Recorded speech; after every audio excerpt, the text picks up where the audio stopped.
الذين أذهب الله عنهم الرجس وطهرهم تطهيرا.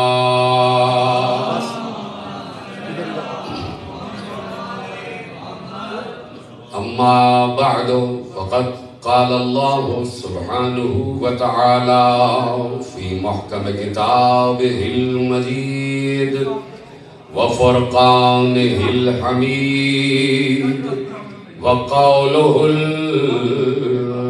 الحق. بسم الله الرحمن الرحيم. الذين ينفقون في السراء والضراء والكاظمين الغيظ والعافين عن الناس واللہ يحب المحسنین. صلوات پڑھیں محمد و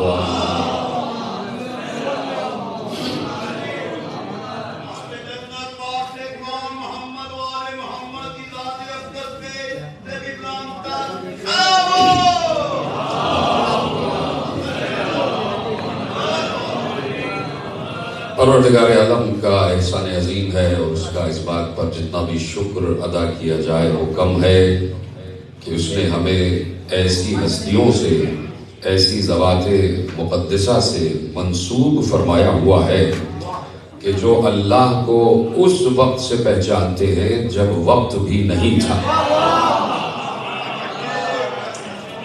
یہ اس وقت کی بات ہے جسے قبل از وقت کہا جاتا ہے. یہاں پر یہ جملہ ذہن دیتا ہے، یہ جو 14 ہیں یہ قبل از وقت ہیں، یہ وقت سے بھی پہلے ہیں. اور یہ جملہ آپ کے حوالے کروں، وقت کی جمع کو کہتے ہیں اوقات. تو جو ان ہستیوں کو نہ پہچانے اور ان سے بغض رکھے، یہ ہستیاں یہ قدرت بھی رکھتی ہیں کہ اسے اس کی اوقات یاد دلا دیں.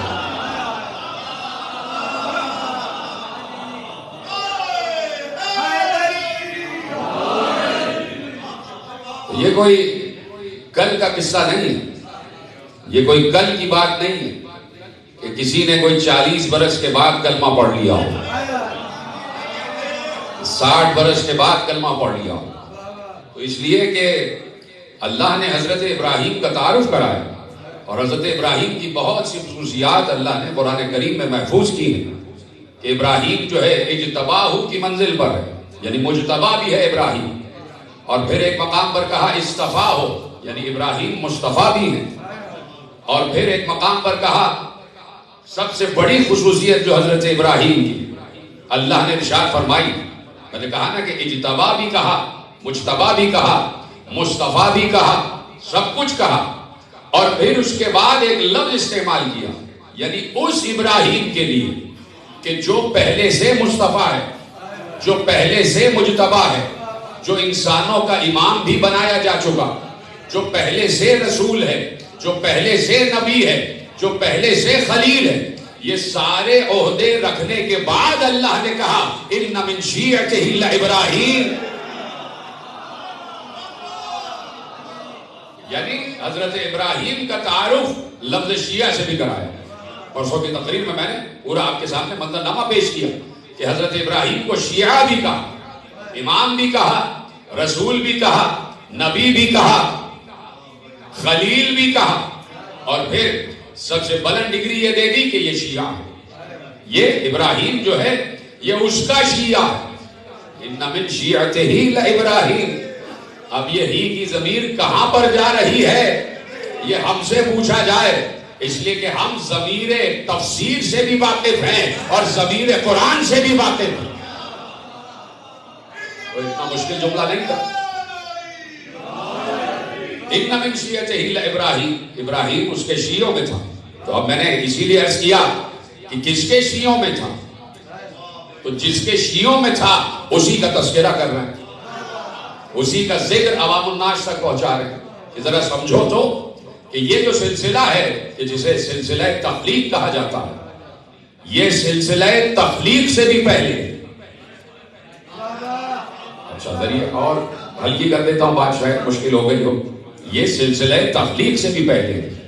وجہ یہ ہے کہ اس وقت جتنی مخلوقات ہیں کائنات میں، جتنی مخلوقات ہیں، میں نے لفظ جتنی استعمال کیا، یعنی اس میں ساری کی ساری اشیاء آ جاتی ہیں. ہر مخلوق کا تذکرہ میں کر رہا ہوں، یعنی اس میں کوئی مخلوق خارج از امکان نہیں ہے اور خارج از ذکر نہیں ہے. ہر مخلوق کی بات ہو رہی ہے. تو اس وقت جتنی مخلوقات ہیں تو عالم میں، وہ سب کے سب موت و زندگی کے دائرے میں، یعنی سب کو موت آنا ہے. صحیح ہے کہ نہیں؟ یعنی یا تو کوئی زندہ ہے یا کوئی مر چکا ہے، یا کوئی چیز باقی ہے یا فنا کی منزل پر جا چکی ہے کہ نہیں؟ یعنی کوئی بھی شے موت و حیات کے دائرے سے باہر نہیں ہے. جو ہے وہ کل نہیں ہوگا، جو نہیں ہے وہ پیدا ہو جائے گا. یعنی جانا سب کو ہے. کوئی زیر زمین ہے اور کوئی برسر زمین ہے. کوئی زمین کے اوپر ہے، کوئی زمین کے نیچے ہے. یہ جو ہم اینٹ اور گارے کی عمارتیں دیکھتے ہیں تو، اور یہ جو ہم لکڑی وغیرہ دیکھتے ہیں، کبھی نہ کبھی ان پر بھی زوال آ جاتا ہے.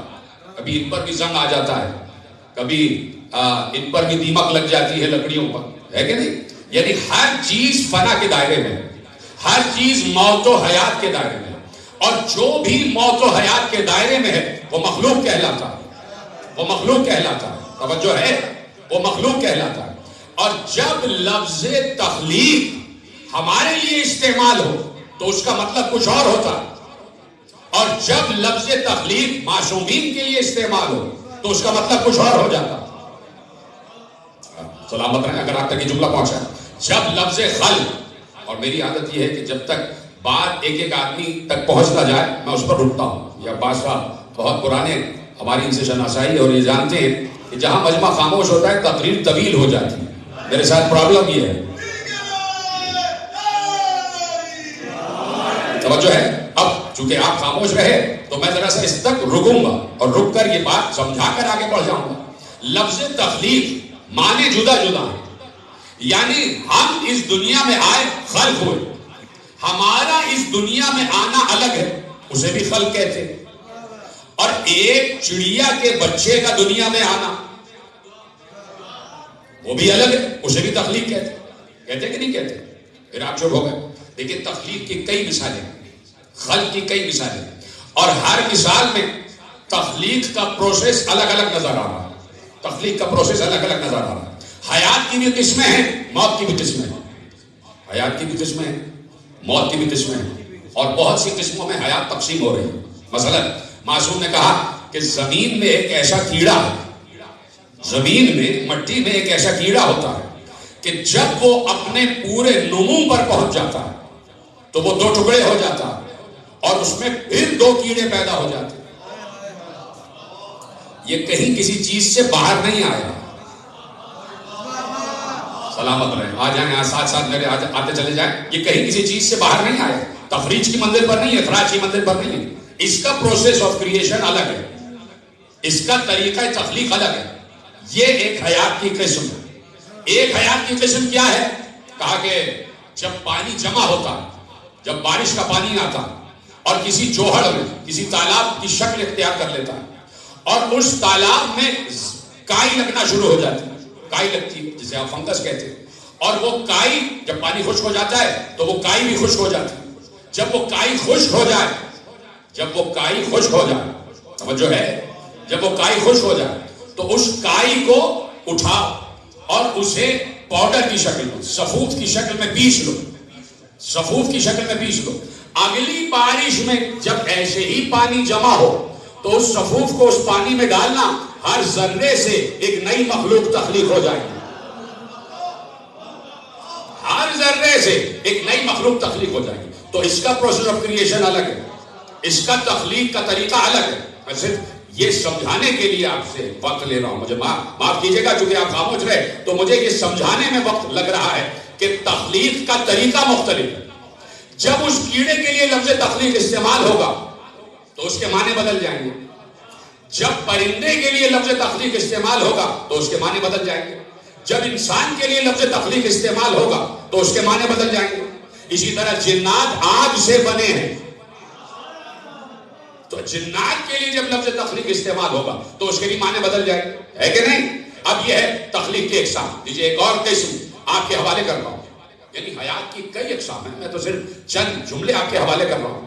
ایک پرندہ ہے جسے کوکنس کہتے ہیں، کوکنس کہتے ہیں، اس پرندے کو کوکنس کہتے ہیں۔ وہ اتنا سا ہوتا ہے، پوری ہتھیلی کے برابر بھی نہیں، آدھی ہتھیلی کے برابر، اتنا سا ہوتا ہے کوکنس۔ اور وہ بلند ترین پہاڑ، وہ پہاڑ کہ جس کی چوٹی میں ایک اس طرح کی چوٹی نکلی بھی ہے کہ نیچے ہزاروں میل کے فاصلے پر، ہزاروں میل نیچے کھائی، اور اس کھائی میں پانی ہے، یعنی دریا ہے یا سمندر ہے، اور اس سمندر میں بلند چوٹی ہے۔ اس چوٹی کی چوٹی پر، اس چوٹی کی نوک پر یہ پرندہ اپنا گھونسلہ بناتا، اور اتنا مضبوط گھونسلہ کہ اس کو کوئی توڑ نہیں سکتا۔ جب یہ گھونسلہ بنا لیتا ہے تو اس میں بیٹھ جاتا، اور اس کی جب اتنا سا ہے تو چونچ کتنی سی ہوگی؟ سوچیں، جب اتنا سا پرندہ ہے تو چونچ کتنی سی ہوگی؟ اس چونچ میں 300 سوراخ ہوتے۔ کم از کم اللہ کی تخلیق پر تو سبحان اللہ کہتے میرے عزیز، اللہ کی تخلیق کی اس صفت پر تو سبحان اللہ کہتے کہ بھائی اس چونچ، چھوٹی سی چونچ، اس میں 300 سوراخ ہوتے، اور وہ ہر روز جب گھونسلہ بنا لیتا اس گھونسلے میں بیٹھ جاتا، ہر روز وہ ایک ایک سوراخ سے ایک ایک سر نکالتا، ایک ایک سوراخ سے ایک ایک سر نکالتا۔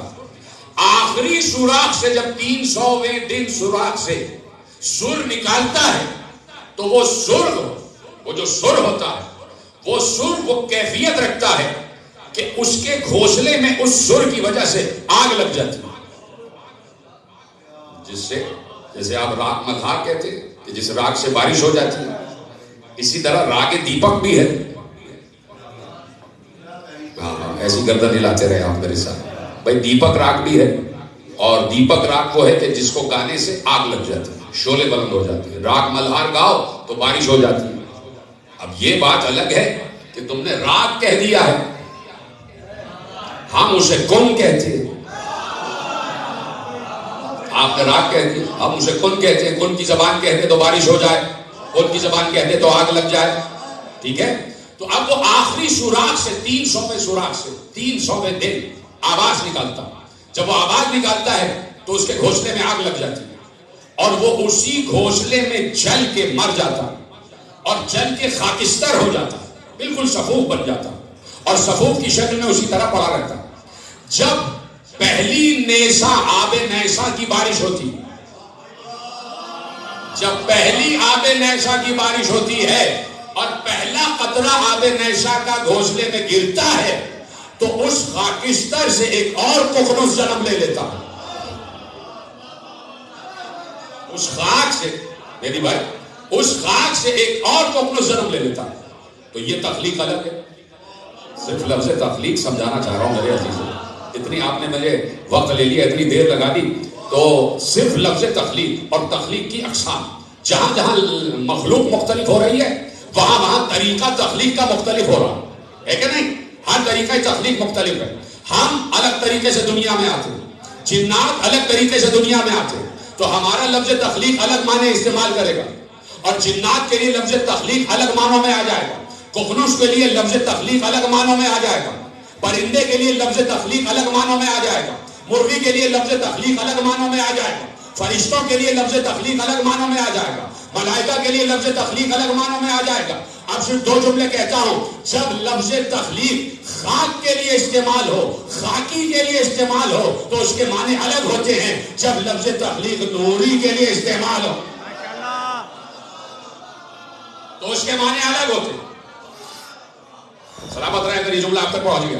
مزید وضاحت کر دوں، عباس بھائی ہے نا میرے ساتھ، مزید وضاحت کر دوں کہ لفظ تخلیق خاکی کے لیے الگ استعمال ہوتا ہے، الگ معنی رکھتا ہے، اور لفظ تخلیق نور کے لیے الگ معنی رکھتا ہے۔ انسان کیسے آتا ہے اس دنیا میں آپ جانتے ہیں، اس کو بتانے کی ضرورت ہی نہیں، اور منبر اس بات کا متقاضی بھی نہیں۔ کہ ممبر پہ بیڈ روم ٹاکس کی جائے، آداب بتائے جائیں، اور آداب بھی شب عاشور اور 8 محرم کو بتائے جائیں کہ بیڈ روم کے آداب کیا ہیں. یہ ممبر متقاضی نہیں ہے، اس لیے کہ اس ممبر سے جن ہستیوں کا تذکرہ ہوتا ہے انہوں نے سلونی کہہ کے ہر رات سے پردہ ہٹایا. تو اب لفظ خاک ہمارے لیے، ہمارا آنا الگ طریقے سے. یہ نور کیسے آتا ہے؟ نور اس دنیا میں کیسے آتا ہے؟ بات آگے بڑھ رہی ہے. نور اس دنیا میں کیسے آتا ہے؟ کہہ دو اگر آپ کی اجازت ہے. سلامت رہے آپ، خدا آپ کو خوش رکھے، شاد و آباد رکھے. جیسے آپ نے جملے سنے ہیں، خدا آپ کی معرفت میں اضافہ فرمائے. دعا دے کر ایک جملہ آپ کے حوالے کر رہا ہوں. خاکی جب اس دنیا میں آتا ہے اس کے آنے کا طریقہ الگ ہے. اب پوچھو کہ نور اس دنیا میں کیسے آتا ہے، تو بہت سے طریقے ہو سکتے ہیں، لیکن قرآن نے جو طریقہ بتایا، کہا نور ویسے آتا ہے جیسے طور پر نظر آیا.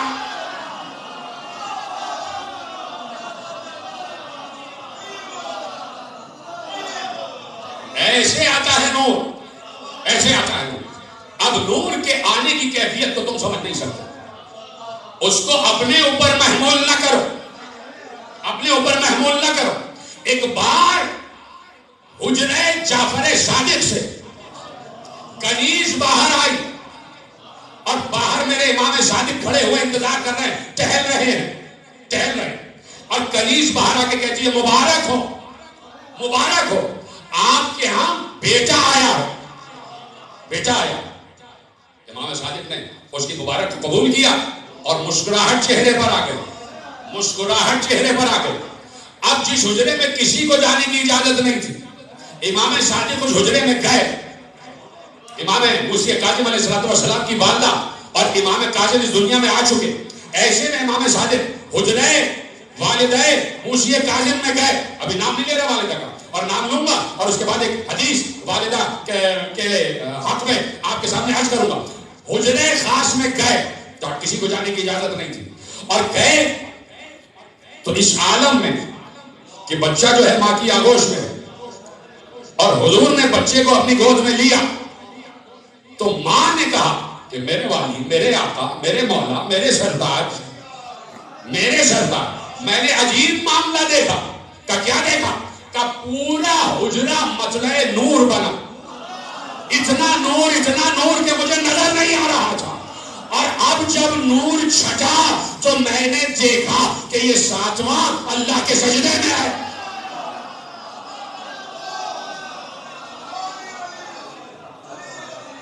جتنا سلامت رہنا.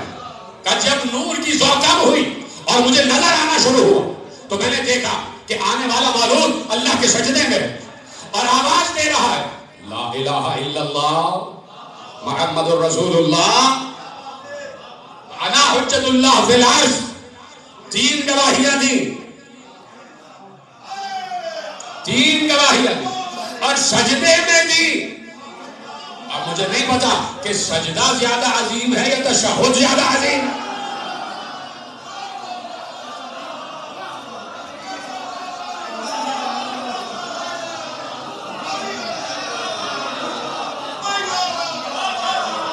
سجدے میں 3 گواہیاں.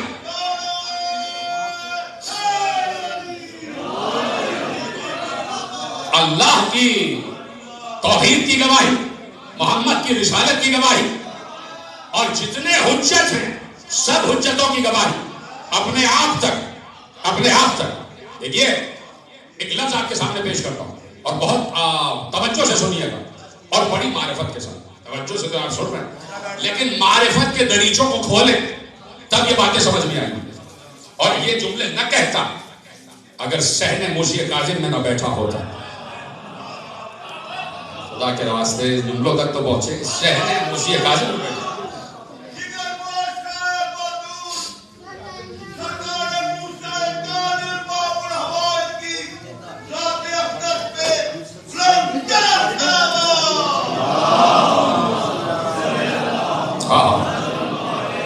ابھی تو لوگ امہات المعصومین کو نہیں سمجھے. امہات المعصومین کو نہیں سمجھے. معصومین کی والدات گرامی کو نہیں سمجھے. والدات مقدسات کو نہیں سمجھے. تو معصوم کیسے سمجھ میں آ جائے گا؟ ہاں ہاں جملہ دوں اور آپ کی اجازت ہو. دیکھیے معصوم ہر خطا سے پاک ہے اور ہر طریقے سے پاک ہے. اس کے سر کے بال کا ایک ایک ریشہ پاک ہے, اس کا ایک ایک عضو بدن پاک ہے, اس تک کہیں بھی نجاست کا دور دور واسطہ اور راستہ نہیں. اس لیے کہ اللہ نے نجاست سے کہا خبردار ان کے قریب نہ آنا. اللہ نے نجاست سے کہا ہوا ہے, سلامت رہے. اللہ نے نجاست سے کہا ہوا ہے خبردار ان کے قریب نہ آنا. اور یہی 1400 برس سے ہم کہہ رہے ہیں بچوں کو سمجھانے کے لیے کہ بیٹے پریشان نہ ہوا کرو, جو علی تک نہیں پہنچا وہ نجاست ہے.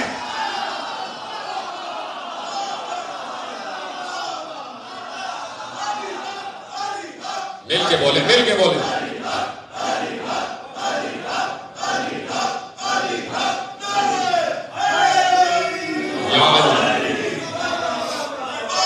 تو نجاست کا دور دور راستہ واسطہ نہیں آل محمد سے, یعنی ہر طریقے سے پاک, ایسے پاک کہ یطہرکم تطہیرا, طہارت سے بھی آگے تطہیر کی منزل پر, کہ جہاں خود طہارت کا سمندر بن جائے. تطہیر کسے کہتے ہیں؟ طہارت کا سمندر. طہارت کا سمندر, سمندر میں کوئی چیز ڈالی جائے پاک ہو جاتی ہے. اسی لیے کہا ان کے قریب آ جاؤ, ان کا قریب آنا ہی پاکیزگی کی علامت ہے. ان کے قریب آنا ہی پاکیزگی کی علامت ہے, پاک ہو جاتا ہے. تو ہر طریقے سے پاک اور معصوم ہے ہی نہیں. تو جب معصوم ہر طریقے سے پاک اور معصوم ہے تو سوچو ام المعصوم کتنی معصومہ ہوگی. ام المعصوم کیا ہوگی؟ جو معصوم کی یعنی عصمت کی ماں ہے, جو معصوموں کی ماں ہے. ام المعصوم, ام المعصومین, ام المعصومین, ام المعصومین 11 ہیں اور ام العصمت 1 ہے. ادھر ہے, سلامت رہے, تو سمجھ گئے تو میرا سلام. ام العصمت 1, عصمت کی, پاکیزگی کی, طہارت کی جو جڑ ہے, جو اساس ہے, جو بنیاد ہے وہ 1 ہے, اور وہ ہے بنت نبی. تو اب معصومین کی ماں کس تقدیس کی منزل پر بہت کہا جاتا ہے, اور اکثر بیدو کی باتیں کی جاتی ہیں. 4 سال پہلے میرے کسی امام, میرے مذکور امام, میرے ممدوح امام کی والدہ گرامی کے بارے میں بھی کچھ جملے کہے گئے تھے, اور امام معصوم موسی کاظم علیہ السلام کی شان میں گستاخی کی گئی. تو میں نے اس سال 3 نشرے پڑھے اور تینوں امام موسی کاظم علیہ السلام. میں نے کہا ان بدبختوں کا جواب ہی یہ کہ بخت لکھنے والوں کا تذکرہ کر دیا جائے, بخت لکھنے والوں کا تذکرہ کر دیا جائے. تو اب بہت سی باتیں کی جاتی ہیں کہ بھائی آپ دیکھ لیجئے کہ جتنے ائمہ ہیں تو وہ کہتے ہیں کہ بھائی سب کے لیے لکھا ہوا ہے ام ولد, ام الولد, ام الولد, یعنی کنیز تھی, کنیز تھی, کنیز تھی. تو بھائی بات یہ ہے کہ کنیز کس کے لیے تھی؟ کنیز کس کے لیے تھی؟ ہمارے لیے تھوڑی. ہم تھوڑی انہیں کنیز کہیں گے. بھائی جناب ام البنین سلام اللہ علیہا اپنے قبیلے کے سردار کی بیٹی, وہ علیحدہ بات ہے کہ سرداروں کے گھر میں آ کے کہا مجھے ماں نہیں کہنا, مجھے کنیز کہنا, مجھے ماں نہیں کہنا, مجھے کنیز کہنا. سرداروں کی بیٹی. جب سرداروں کی بیٹیاں سردار بنانے والوں کے گھر میں آ جائیں, بڑی آسانی سے سنا آپ نے جملہ, جب سرداروں کی بیٹیاں سردار بنانے والوں کے گھر میں آ جائیں. نہیں آپ تک جملہ پہنچا نہیں, میں آپ تک پہنچاتا ہوں, اور ابھی یہیں پر بات روکیں گے, اور آج اپنے دائرے وقت میں گفتگو کامل ہو جائے گی. میں زیادہ آپ کو زحمت و سماعت نہیں دینا چاہتا. دیکھیے میرے امام اور ان کے ساتھ کچھ ان کے اصحاب, میرے ساتھ کا امام صلوات اللہ وسلام علیہ ساتھ ہے, اور حج کا زمانہ ہے, حج کا زمانہ. تو حج ہوتا ہی اس لیے ہے کہ بھئی پوری دنیا کے مسلمان ایک جگہ جمع ہو جائیں اور جو مسائل ہیں ان پر بات کریں, ان پر بات کریں. نہیں تو بھئی بات یہ ہے کہ کعبے کی شبیہ ہر جگہ موجود ہے, کعبے کی شبیہ ہر جگہ موجود ہے کہ نہیں؟ غلط تو نہیں کہہ رہا, یہ مسجد کعبے ہی کی تو شبیہ ہیں. تو اللہ کہہ دیتا کہ بھئی طواف ہی کرنا ہے تو وہ جو تم نے اپنی اپنی شبیہاں بنائی ہوئی ہیں تمہارے محلوں میں جو شبیہات ہیں ان کے گرد طواف کر لیا کرو، ہو گئی بات ختم، ہے کہ نہیں؟ جیسے نماز کی آزادی دے دی کہ ہر مسجد میں نماز پڑھ لیا کرو، لیکن یہ کہا کہ ایک دن سال میں میرے گھر پر آؤ، میرے گھر پر آؤ اور اس گھر کا طواف کرو اور سب چاروں جانب سے آ جاؤ۔ تو کس لیے ہے حج؟ حج ایک تو جناب حاجرہ سلام اللہ علیہ کی یادگار بھی ہے، اس میں وہ امور انجام دیے جاتے ہیں کہ جو حضرت حاجرہ کے اعمال کی شبیہ ہے۔ حضرت حاجرہ نے جو اعمال انجام دیے ان کی شبیہ ویسے ویسے کرتے جاؤ۔ اب مسائل نہیں پڑھ رہا، فضائل کا جملہ ہے، فضائل پڑھ رہا ہو۔ جناب حاجرہ 7 مرتبہ آگے گئی، 7 مرتبہ پیچھے آئی، جسے آپ صحیح کہتے۔ صفا و مروہ کے درمیان صحیح کی نا جناب حاجرہ نے، 7 مرتبہ ادھر گئی صفا تک، 7 مرتبہ مروہ پہ واپس آ گئی۔ تو کہا اسی طرح تمہیں 7 دفعہ آگے جانا ہے، 7 دفعہ پیچھے آ جانا ہے۔ تو یہی تو ہم صبح عاشور کرتے ہیں کہ حسین کی تعزیہ میں جو اعمال عاشور انجام دیتے ہیں، 7 مرتبہ آگے 7 مرتبہ پیچھے۔ اس کا مطلب ہے کہ اعمال معصوم کی شبیہ پر عمل کرنا جائز ہے، جو اعمال معصوم نے انجام دیے۔ تو کہا کہ بھائی سال بھر جو ہو تو پوری امت مسلمہ کا ہر فرد وہاں جمع ہو جائے اور جو بین الاقوامی مسائل ہیں ان پر ڈسکس کرو، اس کو کیا مسئلہ ہے، اس کو کیا مسئلہ ہے، اس پر بات کرو۔ یہی ہے۔ دیکھیں نماز کا بھی یہی مقصد ہے بھائی، نماز اللہ کی نماز ہے کہ نہیں؟ باجماعت نماز کا کس لیے زیادہ ثواب ہے کہ بھائی ایک دوسرے سے ملو، ایک دوسرے کے حالات سنو، پریشان ہے کوئی مسئلہ ہے تو ایک دوسرے سے ڈسکس کرو، بتا دو کہ بھائی میرے ساتھ یہ مسئلہ ہے، میرے پاس روزگار کی کمی ہے، یہ ہے وہ ہے، کھانا نہیں ہے، پانی نہیں ہے، گھر نہیں ہے، تو ڈسکس کرو اور ایک دوسرے کے اگر کام آ سکتے ہو تو آ جاؤ۔ تو ابھی روزانہ 6 دن تک محلے کی مسجد میں نماز ادا کرو، تو یہ ایک محدود دائرہ کہ مثلا ایک محلے میں 500 مسلمان رہ رہے ہیں، تو اب اس محلے کی مسجد میں 500 مسلمان روزانہ آ رہے ہیں۔ کہ اب جمعے میں ایسا نہیں ہوگا، جمعے کا دائرہ کار بڑھ جائے گا تاکہ اس محلے والے دوسرے محلے والوں کو بھی پہچانیں۔ ہمارے یہاں ہر مسجد جامع مسجد نہیں ہے، ہمارے ہر مسجد جامع مسجد نہیں، ہمارے یہاں فرسخوں کا فاصلہ کہ اتنا فرسخ طے ہو جائے تو اس کے بعد جمعہ ہوگا تاکہ تمہارا دائرہ کار مزید بڑھ جائے۔ تو جب جمعہ آیا تو دائرہ کار بڑھ گیا اور محلے بھی ہمارے ساتھ شامل ہو گئے، ہمیں ان سے بھی شناسائی حاصل ہو گئی۔ کہا اب نہیں، اب جب عید آ جائے تو عیدگاہ میں آنا اور پورا شہر ایک جگہ جمع ہو جائے، اب اس پر شہر کے مسائل ڈسکس کرو اور یہ تمام چیزیں دیکھتے جاؤ، ہے کہ نہیں؟ کہا کہ نہیں، اب دائرہ کار اور بڑھ جائے، حج پر آ جانا تاکہ پوری دنیا کے مسلمان ایک جگہ آ جائیں۔ تو پوری صرف ایک منظر دکھانے کے لیے میں نے اتنی محنت کی ہے، پوری دنیا کے مسلمان حج پر جمع، پوری دنیا کے مسلمان حج پر جمع، اور جس کے بغیر حج نہ قبول ہو وہ بھی موجود۔ لیکن جب تک صاحب زمانہ موجود نہ ہو تو حج شروع نہیں ہوتا، اور ہر نماز سے پہلے صاحب زمانہ کی نماز اللہ تک پہنچائی جاتی ہے، اس کے بعد باقی نمازیں آتی ہیں، اس کے بعد باقی نمازیں آتی ہیں۔ یعنی پہلی نماز جس کے لیے آسمان کے دروازے کھلتے ہیں وہ اولی الامر کی نماز ہوتی ہے، وہ اس دور کے معصوم کی نماز ہوتی ہے، اور اللہ اس نماز کا انتظار کرتا ہے، اور ساری نمازیں رکی رہتی ہیں جب تک معصوم کی نماز وہاں نہ پہنچ جائے، ساری نمازیں رکی رہتی ہیں، اور جب معصوم کی نماز وہاں پہنچتی ہے تو پھر یہ نمازیں بھی وہاں پہنچتی ہیں۔ اب سمجھ میں آیا کہ سورج کو واپس پلٹایا کیوں؟ کہ معصوم کی نماز رکی ہوئی تھی۔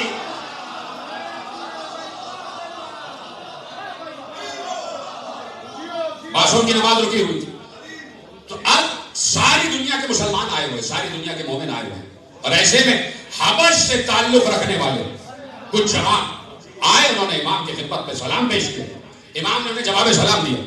50 کے قریب جوان ہیں، حبشی غلام جوان، ان میں سے جو تقریباً 24 یا 25 برس کا جوان تھا، جو ان سب میں خوش شکل بھی تھا۔ اب اس خوش شکل ہونے کی وجہ بیان کرنے جا رہا ہوں، جو ان سب میں خوش شکل تھا، یعنی ان تمام حبشیوں میں بہترین شکل کا حامل تھا، اور قد کاٹ بھی اس کا بہت بہترین، نت سکھ سے درست، اس کے شانے چوڑے، اس کی پیشانی کشادہ، اس کے رخسار بھی روشن، جو اپنے دور میں ان کے علاقے میں روشن کہلاتے۔ تو اس خوش شکل جوان کے قریب گئے امام، اسے اپنا قریب بلایا، قریب آ گیا، اس کے لیے باعث فخر ہے کہ امام کہہ رہے ہیں میرے قریب آ جاؤ. قریب آیا، امام کو دوبارہ سلام کیا، امام نے جواب سلام دیا. امام نے اس سے گفتگو کی، باتیں ہو رہی، ون ٹو ون ٹاک ہو رہی، اور سب دیکھ رہے کہ امام اس نوجوان سے باتیں کر رہے ہیں اور بہت اہم امور پر بات ہو رہی. بات ختم ہو گئی تو اب امام کے ایک غلام نے میرے ساتھ میں امام سے پوچھا، مولا آپ نے ان سب میں اس کا ہی انتخاب کیوں کیا؟ مولا نے مسکراتے ہوئے کہا، یہ اپنی قوم کا سردار کا بیٹا ہے اور میں نے ہی اس کے باپ داداؤں کو سرداری عطا کی ہے. یہ سرداروں کا بیٹا، سرداروں کا بیٹا ہے. اب سمجھ میں آیا یہ علی والے اتنے خوش شکل کیوں ہوتے ہیں؟ یہ سرداروں کی اولاد ہے، سرداروں کی اولادیں خوش شکل ہوا کرتی، اچھی شکل کے ہوا کرتے. کہا کہ میں چونکہ یہ سرداروں کی اولاد میں اور میں نے اس کے باپ داداؤں کو سردار بنایا تو یہ وہ گھرانہ ہے سرداروں کا جو سردار بناتے. اس جملے پہ آپ خاموش ہوئے تھے تو میں نے کہا ذرا سی اس کی وضاحت بھی کر دو. یہ وہ سردار ہے جو سردار بناتے، جو سردار بناتے. تو آپ سوچئے کہ جب سرداروں کا یہ عالم ہے تو ان کی امہات کس منزل پر ہوں، ان کی امہات کس منزل پر ہوں. تو اب جو بھی سردار کی بیٹی آئی اس نے اپنے کو کنیز ہی کہا، اپنے کو کنیز ہی کہا. عجیب عجیب روایتیں لکھی ہے کہ ام الولد ام الولد. اور پھر میرے صاحب عصر کی والدہ گرامی سلام اللہ علیہ لاکھوں کروڑوں اربوں خربوں درود و سلام ہو، بی بی کی ذات اقدس پر سلام پڑھ دیجئے، درود پڑھ دیجئے. ہاں ذرا سا آگے آ جائیے، پیچھے والوں کو دشواری ہو جائے. ذرا سا عباس بھائی آگے آ جائیے، کاظم بھائی آگے آ جائیں، ذرا سا قریب ہو جائے. پیچھے کافی لوگ پریشان ہیں، اور قریب آ جائیے. آگے اور آگے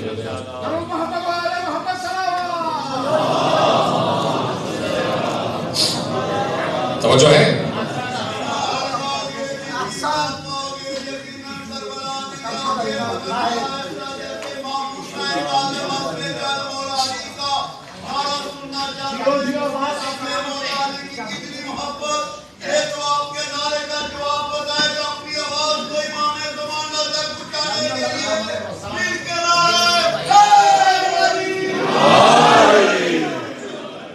توجہ فرمائیں.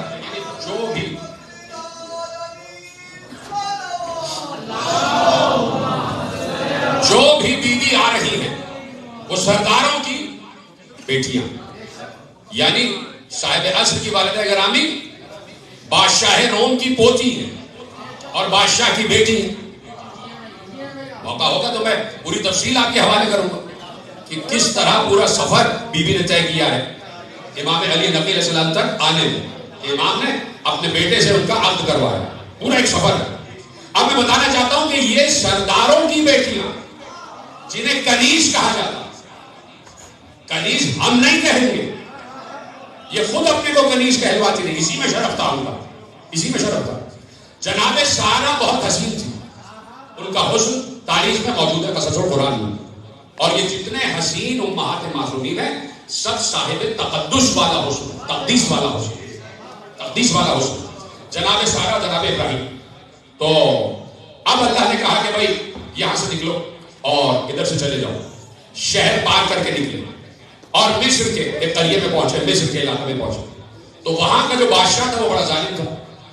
بادشاہ مصر کی حکومت جس کے بعد مصر کے آؤٹ اسکرٹس پر اس کی حکومت پھیلی ہوئی، وہ بڑا ظالم تھا اور بڑا حریص بھی تھا. حریص تھا یعنی جس خوبصورت عورت کو دیکھتا تھا تو اگر وہ شادی شدہ ہے تو اس کے شوہر کو قتل کروا دیتا تھا، اور اگر شادی شدہ نہیں ہے تو بھائیوں کو پیسہ وغیرہ دے کے اس عورت کو حاصل کر لیتا تھا. اور اس کی نگاہ جس خوش شکل عورت پہ پڑ جاتا تو وہ اس کا عاشق ہو جاتا تھا اور اس کو اپنے حرم میں لے لیتا تھا. جناب سارہ اور ابراہیم اس علاقے میں داخل ہوئے تو جناب سارہ کے حسن کا چرچا عورتوں میں پھیلا، خواتین میں پھیلا، اور یہ اس کے حرم تک بات پہنچی. اس کے حرم میں بادشاہ تک یہ بات پہنچائی کہ ایک جوڑا ہے کہ جو آئے ہوئے ہیں اور جو عورت حسن میں یکتا، بہت حسین عورت. تو اس نے کہا کہ بھائی بلا کے لاؤ، دونوں کو بلا کے لاؤ. اب یہ تاریخ کی گھپلے بازیاں ہیں اور تاریخ کی نامعرفتی ہے. ابھی بتاتا ہوں کہ ایسے میں جناب سارہ اور جناب ابراہیم تک یہ حکم پہنچا کہ آ جاؤ بادشاہ بلا رہا. تو جناب ابراہیم نے جناب سارہ سے کہا، جناب ابراہیم نے جناب سارہ سے کہا کہ دیکھو جب دربار میں پہنچنا تو تم یہ کہنا کہ میری طرف اشارہ کر کے کہ یہ میرا بھائی ہے. نیت یہ رکھنا کہ دینی بھائی. ہائے ہائے ہائے ہائے نیت یہ رکھنا کہ دینی بھائی. اس کو تاریخ نے کم علم جہالت والی تاریخ نے اس کو لکھا ہے کہ ابراہیم نے جھوٹ بولا. ہم کہتے ہیں یہ جھوٹ نہیں ہے، اسی کو تو تقیہ کہا جاتا ہے. اسی کو تو تقیہ اور توریہ کہا جاتا ہے. کا کہنا کچھ اور نیت کچھ اور ہو. نیت کچھ اور ہو. نیت تمہاری یہ ہو کہ دینی بھائی، سگا بھائی میں، خونی بھائی میں، محرم بھائی میں کا دینی بھائی. ذہن میں رکھنا کہ میں اپنی نیت میں ان کو دینی بھائی کہتے ہیں، اس سے کہنا ہے میرا بھائی. آ گئے دربار میں، پوچھا یہ کون ہے مرد؟ کہا یہ میرا بھائی ہے. اچھا. ایسے میں اس نے جناب سارہ موجود ہے اور جناب ابراہیم باہر ہے. جناب سارہ اس کے محل میں موجود ہے اور کہا مجھے باہر ہے، تمہارا کون ہے؟ کہا میرا بھائی. اس نے جناب سارہ کی طرف دست اندازی کی کوشش کی، ہاتھ بڑھایا، ہاتھ اس کا شل ہو گیا، ہاتھ پہ فالج گر گیا، فروزن شولڈر، ہاتھ پہ فالج گر گیا، مشلول ہو گیا، ہاتھ شل ہو گیا. اب یہ سمجھا کہ یہ کوئی اہم بیوی ہے. تو اس بار اس نے کہا کہ بھائی معافی چاہتا ہوں اور جس رب کو آپ مانتی ہیں اس سے میری معافی طلب کریں. جناب سارہ نے معافی طلب کی، اس کا ہاتھ صحیح ہوا. اب جب صحیح ہوا تو دوبارہ ہاتھ بڑھایا، 3 مرتبہ ایسا کیا.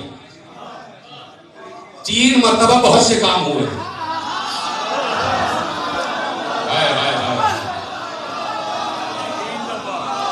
دوسری مرتبہ ہاتھ بڑھایا، پھر ہاتھ شل ہو گیا.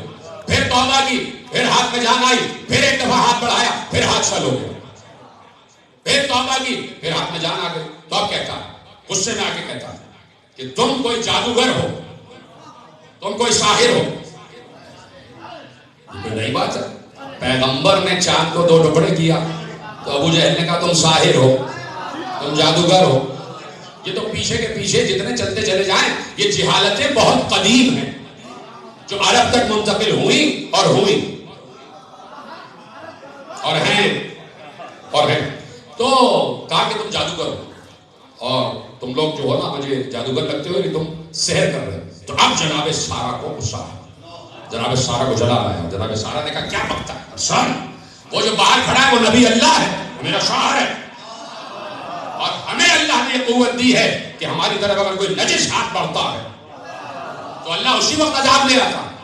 یہ ایک دم متاثر ہو گئے، اس کے روکے کھڑے ہو گئے، چہرہ زرد ہو گیا اور کہا میں معافی چاہتا ہوں اور میں آپ کے ادب و احترام میں کوئی کسر نہیں چھوڑوں گا. مجھے معلوم نہیں تھا کہ آپ لوگ اتنے اہم مرتبے والے ہیں، اتنے اہم منصب والے ہیں.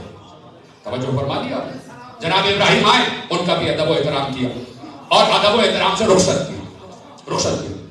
اور جب جناب سارہ و ابراہیم جانے لگے تو کہا رکیے، میں ایک کنیز آپ کے حوالے کرنا چاہتا ہوں. یہ آپ کی کنیزی میں رہے گی، یہ آپ کی کنیزی میں رہے گی اور نام ہے اس کا ہاجرہ اور ہے یہ میری بیٹی. سمجھ گئے؟ تو آپ کو سلام ہے بھائی. کا نام ہے ہاجرہ اور ہے یہ میری بیٹی. تو جناب ہاجرہ بھی سردار کی بیٹی ہے، کہلاتی کنیز ہے، تو ہے تو سب کی سردار نا. تو اللہ نے ایسا جناب ہاجرہ کو رتبہ بخشا کہ خاتم النبیین سارہ کی نسل میں نہیں، ہاجرہ کی نسل میں.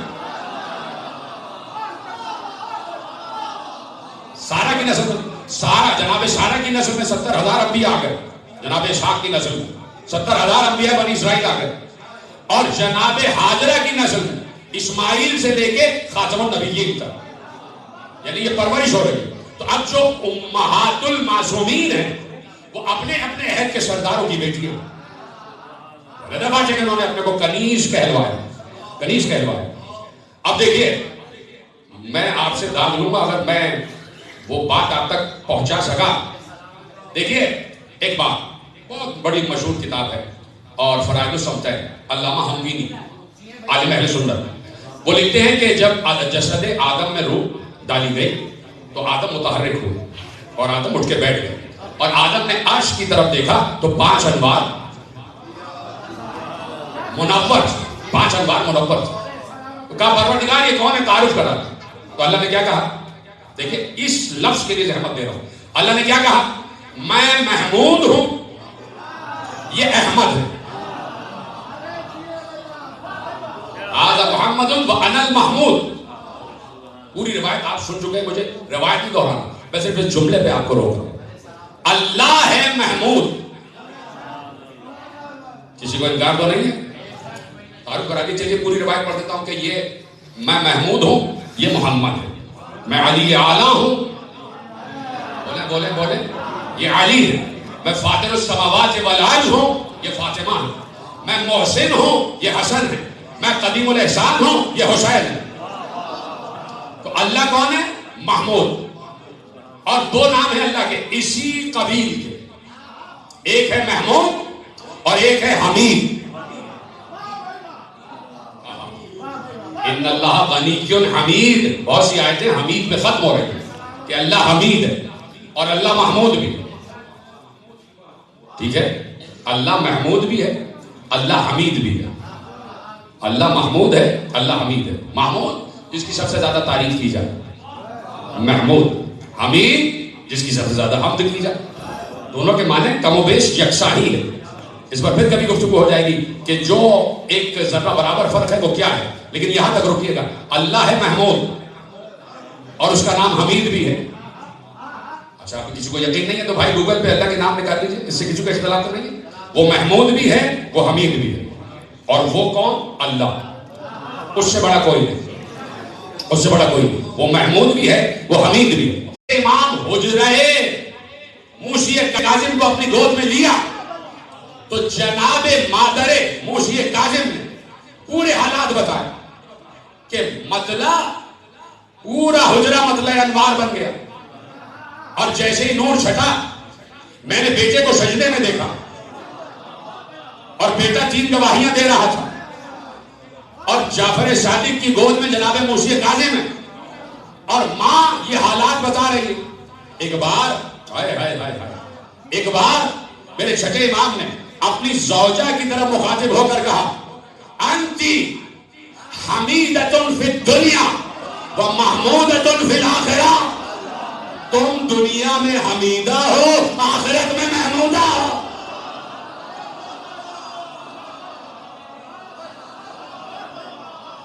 جیتے رہے سلامت رہیں،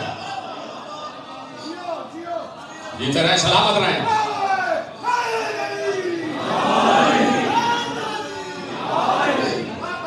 انتی حمیدۃ فی الدنیا و محمودۃ فی الآخرہ. آپ دنیا میں حمیدہ ہیں. نام اسی وقت مولا نے رکھا حمیدہ، یہ اصل نام نہیں ہے. جتنی امہات معصومین ہیں ان کے اصل نام آج تک ہیں، وہ سارے نام پردہ غیب میں. ہر زبان کو نام لے ہی نہیں سکتی، اس لیے اللہ نے کنیت دے دی یا ظاہری کوئی نام دے دیا کہ کوئی بھی نام لے لیتا ہے، چلو اس نام سے پکار لینا، اس نام سے پکار لینا. ہر معصوم کی ماں کا نام پردہ غیب میں، اس لیے کہ صاحب تقدیس ہے. اس لیے فوراً مولا نے کہا انتی حمیدۃ فی الدنیا و محمودۃ فی الآخرہ. تم دنیا میں حمیدہ ہو اور آخرت میں محمودہ ہو. پتہ نہیں کیسے یہ جملہ آپ تک پہنچے گا جو میں کہنے جا رہا ہوں. تم دنیا میں حمیدہ ہو اور آخرت میں محمودہ ہو، آخرت میں محمودہ ہو. اللہ اکبر. میرا دل یہ کہتا ہے کہ جب اللہ میدان محشر میں ایک ایک انسان کو اس کے نام سے پکارے گا تو محمود جو محمود ہے وہ مادر موسی کاظم کو کہے گا محمودہ کہاں ہے. ہائے ہائے ہائے.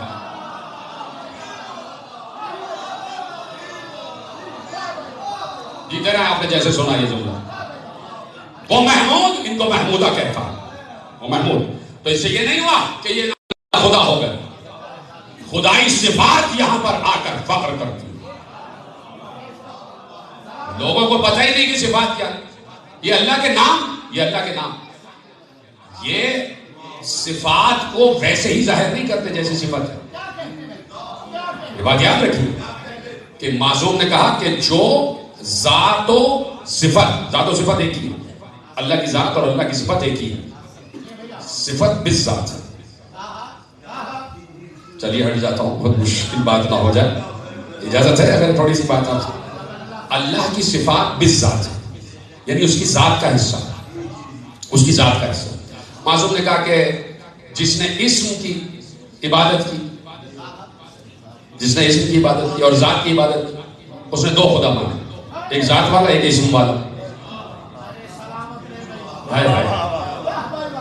اور جس نے صرف ذات کو مانا اس نے شرک کیا، کفر کیا. جس نے ذات و صفت کو مانا اس نے شرک کیا. جس نے صرف ذات کو مانا اور اسم کو ٹھکرا دیا اس نے کفر کیا. کہا پھر کیسے مانے؟ کہا کہ جس نے ذات اور مانیے اسم کو مانا، مانیے اسم کو مانا، تو اصل چیز ہے مانی، اصل چیز ہے مانی. میں کاش کے بات سمجھا سکوں، یہ توحید کے دقیق مسائل ہیں.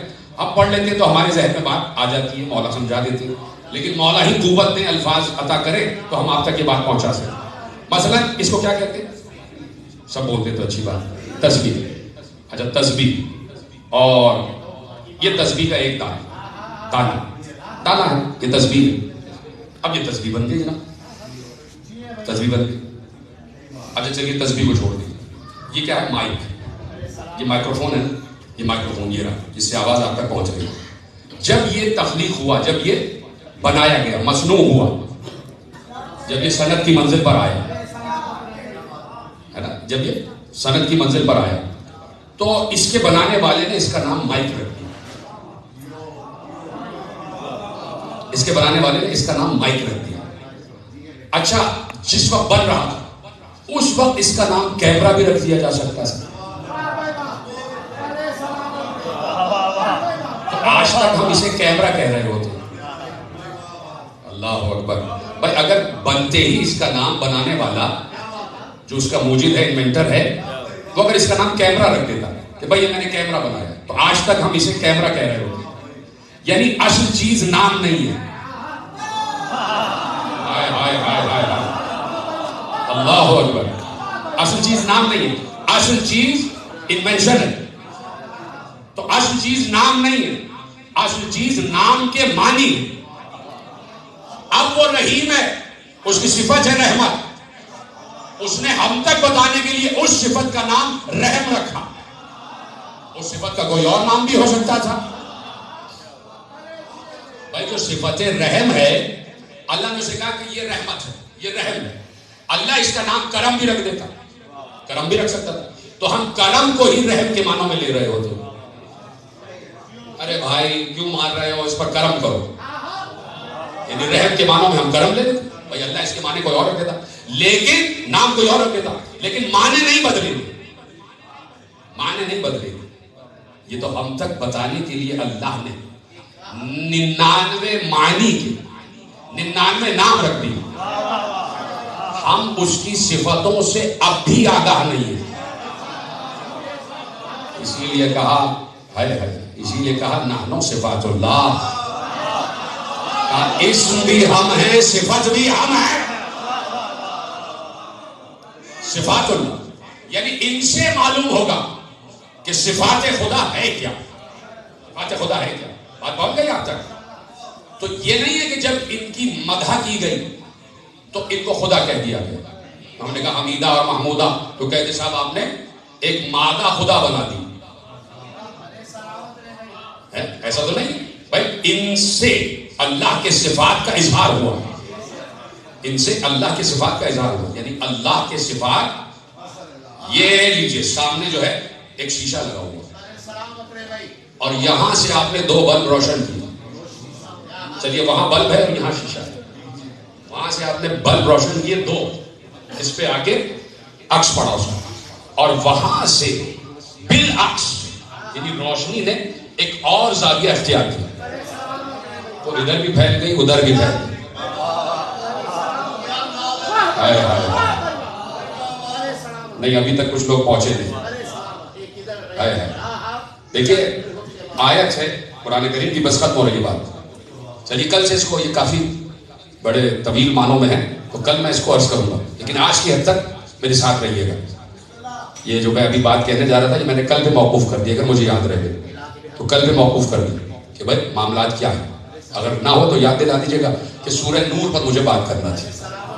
تو سورہ نور پر کل ایک گوشہ آپ کے حوالے کریں گے، لیکن چونکہ گوشہ بڑا طویل ہے اور لوگ بھی بہت دور دور سے آ رہے ہیں تو میں چاہتا ہوں کہ جلدی بات ختم ہو جائے. تو اس لیے کہا انت حمیدۃ فی الدنیا ومحمودۃ فی الآخرہ، تم دنیا میں حمیدہ ہو، آخرت میں محمودہ ہو، آخرت میں محمودہ ہو.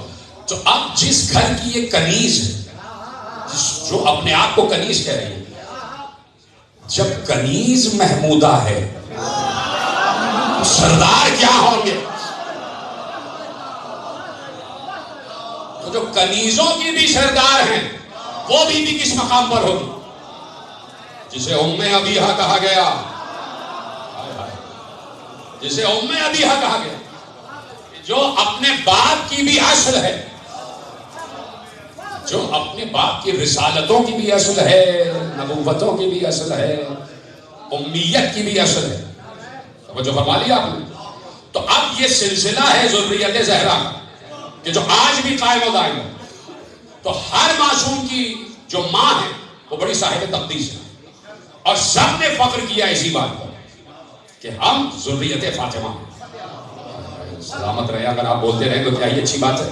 ہر معصوم نے فخر کیا ہے کہ ہم ذریت فاطمہ، ہم فاطمہ کے بیٹے ہیں، ہم فاطمہ کے بیٹے ہیں. اللہ اکبر.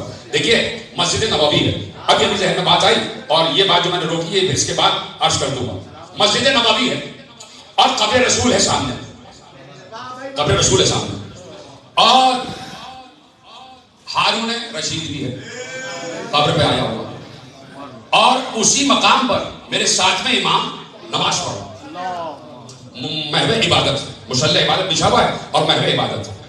امام نے نماز ختم کی اور تسبیحات کرنے لگے. ایسے میں یہ ہارون رشید داخل ہوا، اور داخل ہو کے اس نے امام کو متاثر کرنے کے لیے ایک بار قبر رسول کی طرف اشارہ کیا، السلام علیکہ یا ابن عمی، اے میرے چچا کے بیٹے آپ پر سلام، اے میرے چچا کے بیٹے آپ پر سلام. یہ جو عباسی خلفاء ہیں یہ حضرت عباس ابن عبد المطلب کی اولاد ہے، اور عباس ابن عبد المطلب رسول کے چچا تھے، تو یہ رسول کے چچا کی اولاد میں ہے.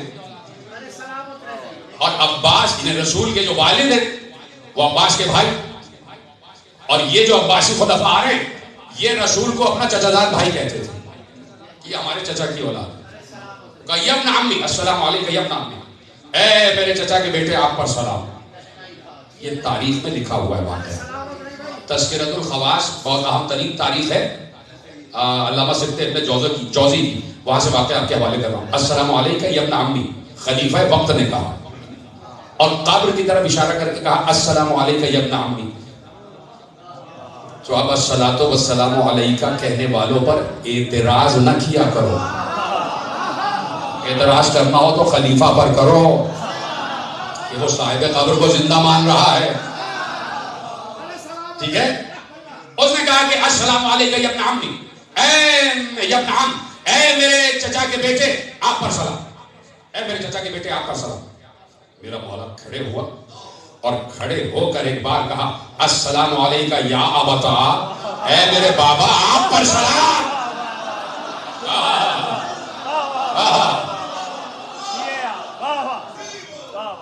اے میرے بابا، اے میرے بابا آپ پر سلام.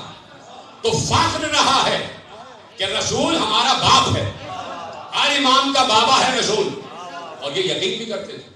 اس لیے کہ جب بھی کسی امام کو مخاطب کیا، کسی بھی خلیفہ نے، کسی بھی امت کے فرد نے کیا کہہ کے مخاطب کیا؟ یا اپنا رسول اللہ، اے رسول اللہ کے بیٹے، اے رسول اللہ کے بیٹے، سب تسلیم کرتے تھے. اب اس کو حسد کہا کہ بھائی آپ جو ہیں وہ بات کیسے کہہ رہے ہیں؟ آپ تو فاطمہ کی اولاد، اور فاطمہ کی اولاد بھی آپ اتنے واسطوں سے، تو آپ اپنے کو بیٹی کے بیٹے ہیں آپ، تو تو آپ اس پر فخر کیوں کرتے ہیں کہ آپ رسول کے بیٹے؟ آپ کیسے ذریت رسول میں ہو گئے؟ آپ تو بیٹی کے بیٹے۔ اللہ اکبر۔ کیا تو نے قرآن نہیں پڑھا؟ تھک گئے شیخ، میں ختم کر دیتا ہوں بات۔ کیا تو نے قرآن نہیں پڑھا؟ اچھا، جتنے خلفاء گزرے سب قرآن پڑھنے کے ماہر تھے، کوئی قرآن لکھ کر بھی کمایا کرتا تھا، کچھ تھا، یہ تھا وہ تھا، بیٹھے بیٹھے بھی پڑھ رہے ہیں، کھڑے کھڑے بھی پڑھ رہے ہیں، قرآن سب ماہر۔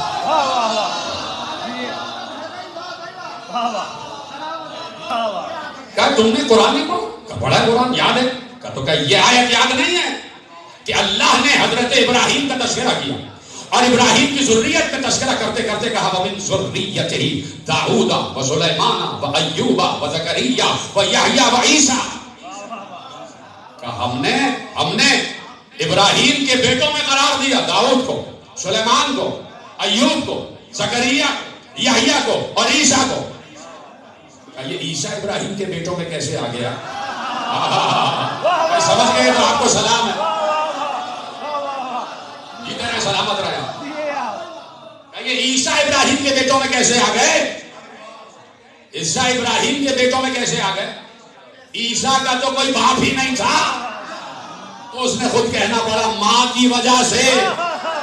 تو کہا ماں کی وجہ سے 200 برس بعد آنے والا عیسیٰ ابراہیم کا بیٹا ہو سکتا ہے۔ ارے ہماری رگوں میں تو خون رسول ہے۔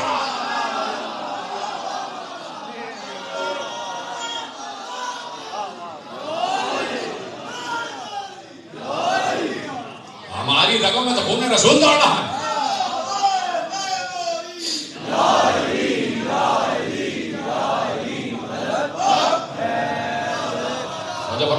یہ ہے سادات کا فخر۔ ہر دور میں سادات کا فخر یہی رہا ہے کہ ہماری رگوں میں خون رسول دوڑ رہا ہے، چاہے ایک ذرے ہی، ایک قطرے ہی کی صورت میں کیوں نہ ہو۔ آج بھی رسول کی اولاد ناپید نہیں ہوئی ہے، آج بھی سادات موجود ہے۔ جہاں جب بھی سادات جسے کہتے رہیں گے تو سرداری سادات کے پاس ہی رہنی چاہیے، اور ہے سرداری، روحانی سرداری ہمارے ہی پاس ہے، روحانی سرداری سادات ہی کے پاس ہے، اس لیے کہ ہماری رگوں میں خون رسول دوڑ رہا۔ کوئی کہے گا، بات بہت بڑا اعتراض ہو جاتا ہے، بھئی عجیب سید ہیں، گناہ بھی کر رہے ہیں، یہ ہے وہ ہے فلانا ہے ڈھماکا ہے، عجیب سید ہیں، گناہ کر رہے ہیں، بھئی کیسے احترام کریں ان کا؟ تو آغائے دشت غیب بہت بڑے عالم گزرے، انہوں نے اس بات کا جواب دیا۔ ذریت فاطمہ کے احترام کا انہوں نے پوری کتاب لکھی ہے انوار زہرا، اس میں ذریت فاطمہ کا احترام لکھا انہوں نے احترام، کہا کہ بھئی جہاں بہت سے لوگ بیٹھے ہوں اور سید آ جائے تو سب احترام میں کھڑے ہو جائیں۔ یہ آغائے دشت غیب میں لکھا کہ سب ان کے احترام میں کھڑے ہو جائیں، اور اگر سید بیٹھا ہوا کوئی دوسرا آ جائے تو ضروری نہیں ہے کہ سید اس کے احترام میں کھڑے ہو، یہ پروٹوکول کے خلاف ہے، لیکن سید سردار ہے۔ پریشان بھی ہو گئے آپ؟ یعنی میں ان سیدوں کا بھی تذکرہ کر رہا ہوں، 14 سید، تو انہی کی نسل میں تو سادات ہے نا، فخر تو فخر ہی رہے گا، فخر تو فخر رہے گا نا، اس کو تو کوئی نہیں چھین سکتا نا سادات سے، اس فخر کو تو سادات سے کوئی نہیں چھین سکتا بھائی۔ اب اگر سادات کے شجروں پر کوئی اعتراض ہے تو اللہ سے لڑو۔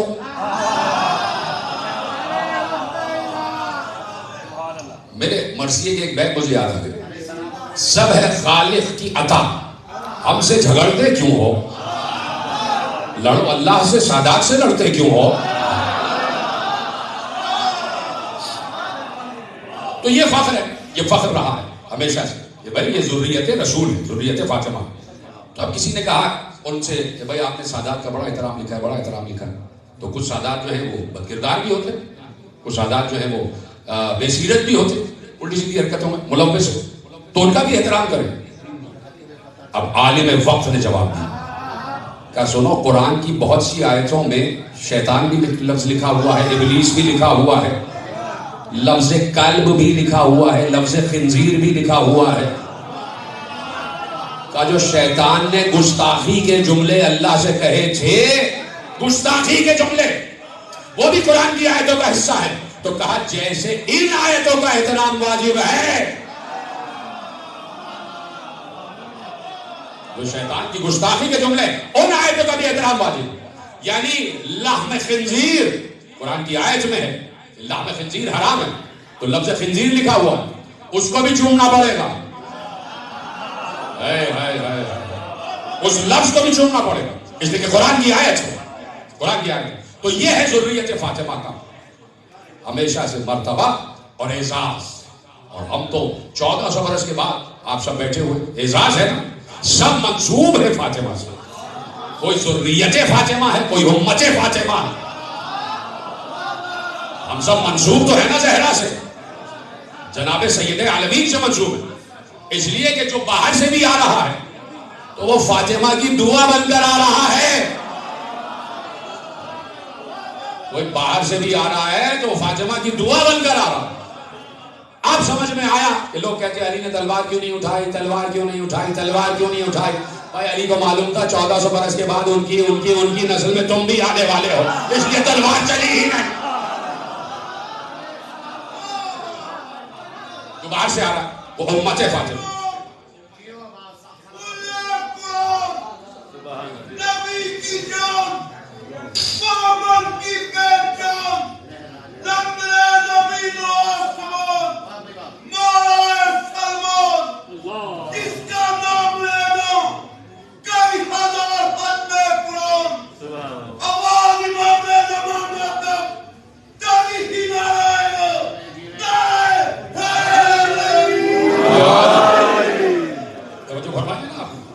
جو بھی آ رہا ہے وہ امت فاطمہ، دعائے فاطمہ بن کر آ رہا ہے، سب دعائے فاطمہ، سب دعائے فاطمہ۔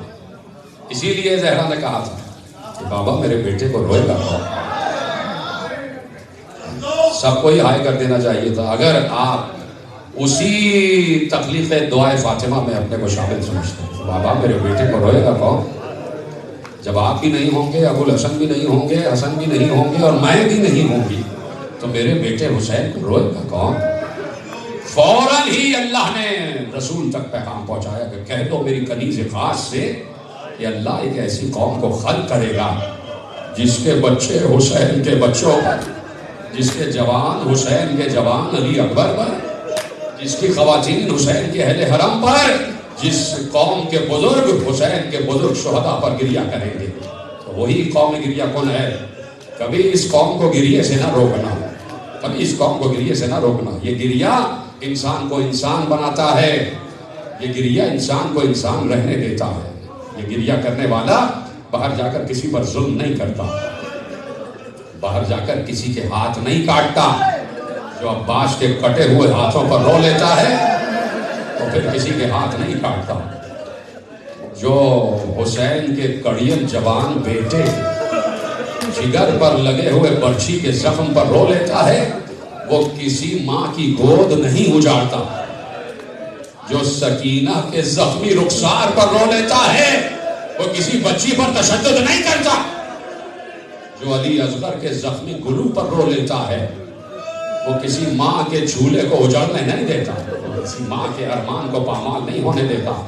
جو قاسم کی مہدی کا ذکر سن لیتا ہے وہ کسی کی بارات کو نہیں اجاڑتا، کسی کی ماں کے ارمان کو ختم نہیں کرتا۔ میرے عزیزو، اس لیے گریہ کیا کرو، گریہ کیا کرو۔ یہ انسان کو رقیق القلب بنا دیتا ہے، انسان کا دل ملائم ہو جاتا ہے، انسان ہلکا ہو جاتا ہے۔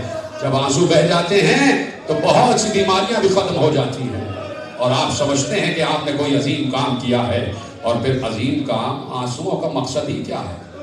اس لیے آنسو نہیں رکھے ہیں کہ دنیا ہاتھ سے نکل جائے تو رو، نہیں، آنسو رکھے ہی اس لیے ہے کہ فاطمہ زہرا کے اجڑے ہوئے قافلے پر گریہ کر۔ ایک اجڑی ہوئی ماں نے صرف یہی تمنا کی تھی کہ بابا میرے بیٹے کو روئے گا کون؟ آؤ فاطمہ زہرا، آج ہم آپ کے بیٹے حسین کے ساتھ ساتھ آپ کے ساتویں بیٹے موسی کاظم پر بھی گریہ کر رہے ہیں۔ بی بی، کس کس جگہ آپ آ کر گریہ کرتی ہیں؟ کبھی مدینے میں گریہ ہے، کبھی شام میں گریہ ہے، کبھی کربلا میں گریہ ہے، کبھی سامرہ میں گریہ ہے اور کبھی کاظمین میں گریہ ہے۔ یہ بیوی روتی ہی رہی، آج بھی ہر مجلس میں آتی ہیں اور جہاں خواتین پس پردہ بیٹھی ہوتی ہیں وہاں بیٹھ کر زہرا روتی ہے۔ اور یہ یاد رکھنا، زہرا سیدہ ہے نا، سردار ہیں۔ یہ کیسے ہو سکتا ہے کہ سردار تو آ جائے اور کنیزیں نہ آ جائیں؟ تو ساتھ میں جناب فضہ بھی ہوتی ہے، جناب ام ایمن بھی ہوتی ہے، اور یہ کیوں نہ کہہ دوں کہ اگر ماں آ جائے تو کیا بیٹی ساتھ نہیں آئے؟ یہی کہیں خواتین بھی بڑے احترام سے بیٹھا کریں، نہ معلوم کس خاتون کی شکل میں وہ جنت البقیع والی بیوی بیٹھی ہو۔ اور جملہ کہہ رہا ہوں، اسے بہت سے ذاکرین نے میرے نام سے دہرایا کہ جملہ یہ ہے کہ سب سے پہلے جب مصائب کی ابتدا ہوتی ہے نا، ذاکر مصائب کا آغاز کرتا ہے، یہ میرا اپنا مشاہدہ ہے، میرا اپنا مشاہدہ، کہ جیسے ہی مصائب کا پہلا جملہ آتا ہے، جو ہائے کی آواز آتی ہے نا، وہ خواتین میں سے آتی ہے۔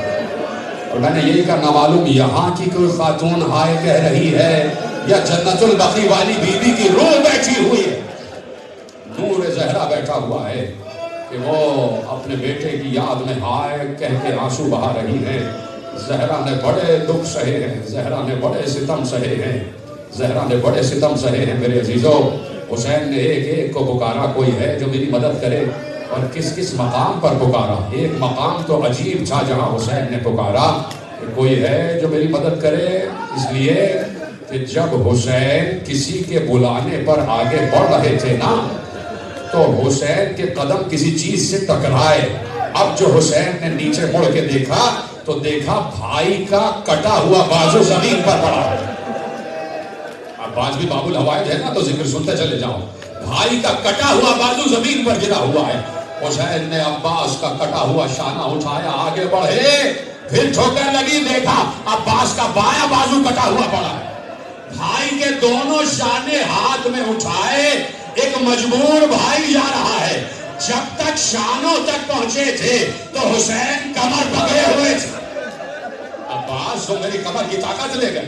اب مجھے بتاؤ، حسین نے غلط جملہ تو نہیں کہا نا، حسین نے مبالغہ تو نہیں کیا، حسین کی کمر کی طاقت جا چکی تھی۔ لیکن اسی وقت بھائی کے کٹے ہوئے شانے دیکھ کر حسین نے کمر سے ہاتھ ہٹا لیا، بھائی کے شانوں کو اٹھایا، لڑکھڑاتے ہوئے عباس کے لاشے پر پہنچ گئے۔ آخری دم تھا۔ میں نے کہا، بار بار کہہ رہا ہوں، آنسوؤں کا انتظار نہیں کیا کرو۔ بعض اوقات آنسو نہیں آتے، آنکھوں پر اختیار نہیں ہے، لیکن زبان پر اختیار ہے۔ ہائے کہہ سکتے ہو تو ہائے کہتے جاؤ۔ یقین کرنا، کسی کو اس کے عمل پر بھروسہ نہیں ہے، صرف ایک بات پر بھروسہ ہے، اور وہ ہے حسین پر گریا۔ یہی قبر میں کام آنے والا۔ میں سید زیادہ بیٹھا ہوا ممبر سے کہہ رہا ہوں، یہی حسین پر گریا قبر میں کام آئے۔ تمہاری قبر منور رہے گی، تمہاری قبر میں اندھیرا نہیں ہوگا۔ اب عبداللہ تمہاری قبر میں آئیں گے، لیکن حق گریا تو ادا کرتے جاؤ، اس مادر حسین کو خوش تو کرتے چلے جاؤ۔ اپنی آوازیں جس مقصد کے لیے اللہ نے دی ہیں، اس مقصد کو تو پورا کرتے جاؤ۔ حسین لاش عباس پر پہنچے اور عجیب انداز سے پہنچے کہ بھائی کے کٹے ہوئے شانے پہلے زمین پر رکھے، اور رکھ کر دو زانو بیٹھ گئے، اور بیٹھنے کے بعد عباس کے سر کو اٹھایا۔ عباس آخری سانسیں ہیں، عباس کا دم اکھڑا، عباس کے سر کو اٹھایا، اپنے زانو پر رکھ لیا۔ حسین ویسے بیٹھے تھے جیسے نماز پڑھتے ہوئے بیٹھا جاتا ہے، جیسے نماز پڑھتے ہوئے بیٹھتے ہو دو زانو، ویسے حسین بیٹھ گئے۔ عباس کے سر کو اٹھایا، اپنے زانو پر رکھ لیا۔ بھیا ہم آ گئے، بھیا تم نے بلایا، ہم آ گئے۔ ایک بار عباس نے کراہتے ہوئے کہا، آقا آپ کا بڑا احسان، خادم کے لاشے پر آ گئے، غلام کے لاشے پر آ گئے، آقا آپ نے بڑا احسان کیا ہے، میں اس قابل کہاں تھا۔ آقا میں تو نہیں چاہتا تھا کہ آپ میری تک پہنچے، اس لیے کہ مجھے معلوم ہے کہ آپ لاشیں اٹھا کر تھک چکے ہیں، آپ لاشیں اٹھا کر تھک چکے ہیں۔ یہ باتیں ہو رہی ہیں، ختم ہو گئی گفتگو، آپ نے گریہ کیا، مجلس تمام ہو گئی، یہ باتیں ہو رہی تھی۔ ایک بار عباس نے بڑی مشکل سے اپنے سر کو بلند کیا، اور بلند کرنے کے بعد زمین پر سر کو رکھ دیا۔ حسین نے پھر عباس کے سر کو اٹھایا، اپنے زانو پہ رکھا، عباس نے پھر سر کو اپنے زمین پر رکھ دیا، پھر حسین نے سر کو اٹھایا، اپنے زانو پہ رکھا۔ بار بار حسین سر عباس کو اپنے زانو پر رکھ رہے تھے، اور عباس اپنا سر بار بار زمین پر رکھ رہے تھے۔ ایک بار حسین نے تڑپ کر کہا، اے میرے بھائی، یہ اپنا سر میرے زانو پر کیوں نہیں رہنے دیتے؟ حسین نے یہ جملہ کہا تو عباس نے کہا، آقا میں صبح سے دیکھ رہا ہوں ہر شہید کا سر اپنے زانوں پر رکھتے ہیں، آقا آپ کو بھی تو شہید ہونا ہے، میں سوچ رہا ہوں آپ کا سر اپنے زانوں پر کون رکھے گا؟ ایک بار کسی بی بی کی آواز آئی، اے میرے بیٹے عباس، سر کٹے گا اپنے زانوں پر رکھے.